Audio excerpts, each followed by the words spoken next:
Hello and welcome to Etude number 5, part 2. This is all part of the Villa-Lobos 12 and 12 challenge where we're walking through all 12 etudes, currently at number 5. Right, let's dive straight into the main points of this section. Guide fingers and common fingers are going to be very important here, so keep track of them, especially as we shift out of first position now and up the fretboard. Lazer ahead. You need to laser ahead, especially the shift between microstudy 6 and 7. It is a big old jump and you need to get your eyes into position before your hands. Melody and bass must be clear. The accompaniment is going to move in terms of its timbre, because we're going to be going from first position to 7th position, still using that ostinato riff, so make sure that you dial down the fingers that are playing the riff. And lastly, practice slowly, one beat at a time. Some of this music now in the next couple of microstudies is actually quite challenging. You need to think ahead and to consolidate it first before you bring it up to speed. Let's dive in. Welcome to microstudy number 5, the melody, bass and accompaniment microstudy. This is where the music starts to get interesting. I am not going to go over bar 9 because we've already seen a lot of it in the previous video. I am just going to start at the end of bar 9 where we have the E and the F into an A and a G. So 7th. You take your 4th finger, you're going to slide up to 8th fret. So you need to, once you've done this, your eyes should be here, so that you're lasering ahead of your hand. Slide into your vision. All open strings, 4th finger on a high C. Then 3rd finger comes onto an F at 8, 2nd finger on an A at 7 with a low E. 4th finger still stays on. It is possible, so keep a little bit of vibrato on to keep this note singing above all of that. You are then going to slide down with 3rd and 4th as a unit and put your 1st finger on at the 5th fret for A. So we've got A, E, and then into an open G. Now, there is nothing you can do about it. The next, you're going to have to cut that high B off. It's not impossible to stretch your fingers over like that, it's just not comfortable. If you can, leave the 4th finger down. It doesn't need to be ringing, because the next change down into bar 11 is this. So your 4th finger is doing a lot of work here. So we're going to go bar 11, 4 on an A, all opens with a low E, and then we have G and B together. Slide down with your 1st finger into an octave F, then we have an A and E, then we have, again, a series of 7s, 1 and 2 here for the E and F. That's really important. Open strings for the G and E. Here's where that 2nd finger is going to come into play. 2nd finger slides up 1 fret and into F, D, and then pre-prepared for the A. Why that particular fingering there? Because the next bar has a G in the melody again. So you've got to be aware of all of these things with the left hand. My best tip here is bust the stop into a bar segment to learn. One of the things you also have to be aware of is we have the original melody coming back. Changes. High. Underneath that, obviously, ostinato riff. And then below that again, this, which is really important.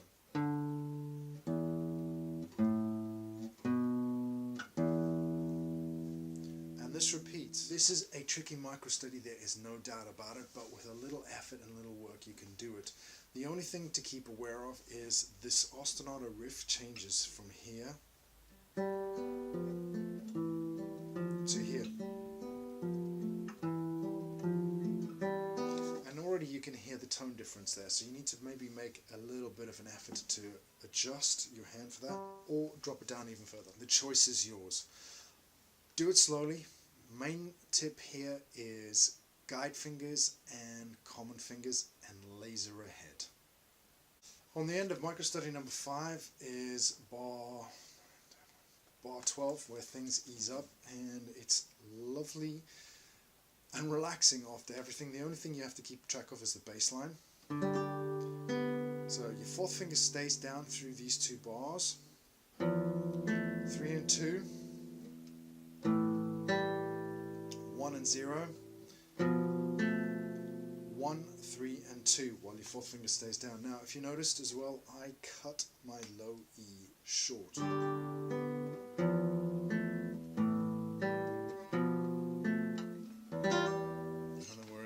Micro study. Let's take a look at micro study number 5 in full.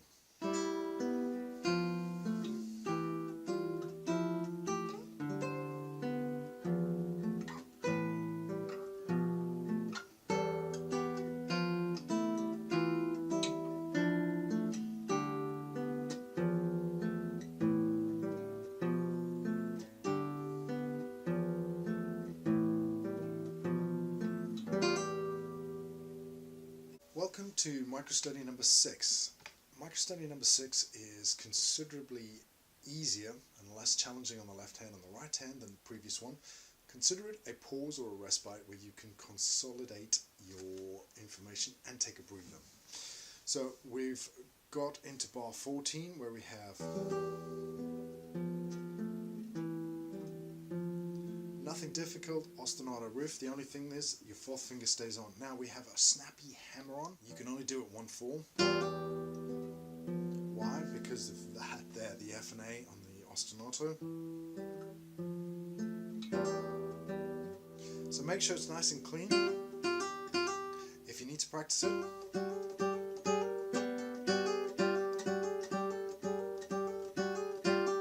just move it up and down a little bit.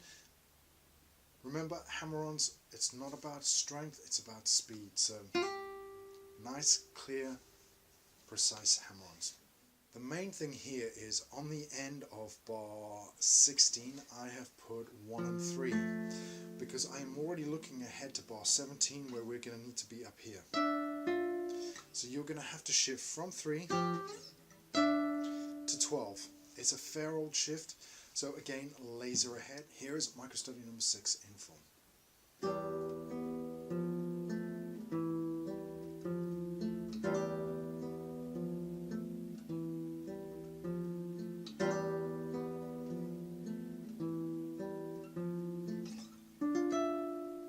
And we're into the next section. I have done a shift focus here because this is the biggest shift in Etude number 5, so it needs a little bit of work. Practice just this.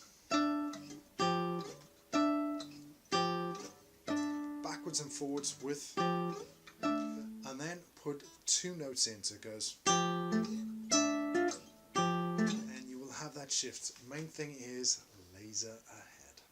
Welcome to microstudy number 7. Microstudy number 7 is a challenge, no doubt, but it's not impossible. A couple of things to note here is we have the ostinato riff, which was now shifted up a fifth. We have a polyrhythmic melody, so we have this.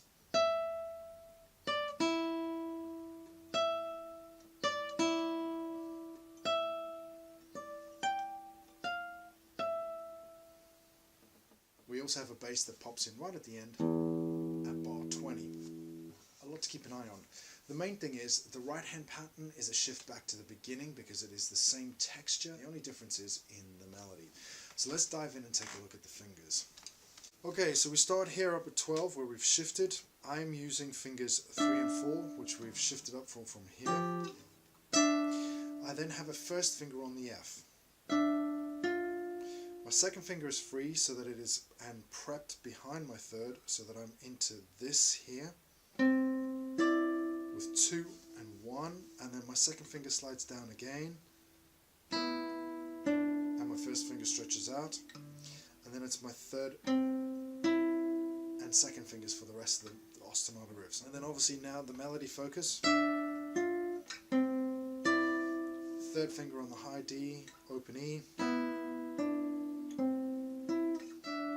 So that repeats 3 times in essence. On the third time there is a shift higher up.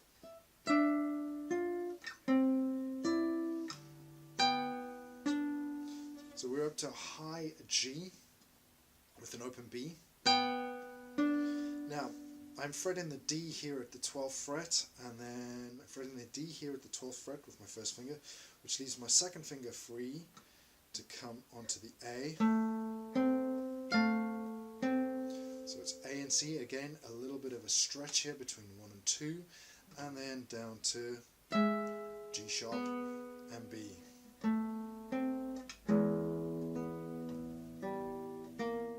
So big spaces here, be aware of it and make sure that your right hand is touch typing where you need to be. So from here, 3 and 2, try and leave this on if you can. Low E enters. And then we're down into open position with third finger because it's going to go a lot there.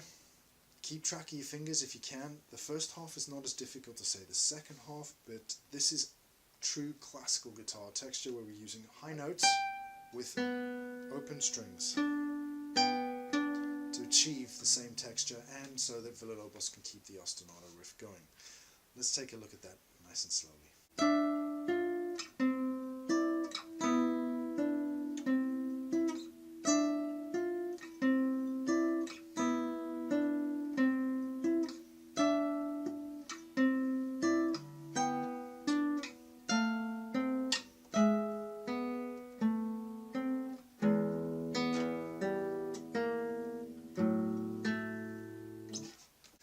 Okay, so the main points here for this entire couple of micro studies are good guide fingers, good right hand finger choices.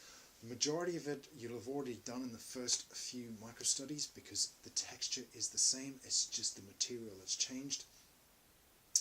Lazer ahead, especially in those shifts. And last but not least, the whole point of this etude is make sure that the melody and the bass pop up above the accompaniment.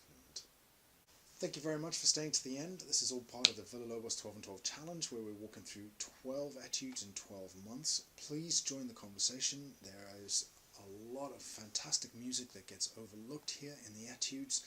The more people that get involved, the easier and the less challenging it seems. Thank you.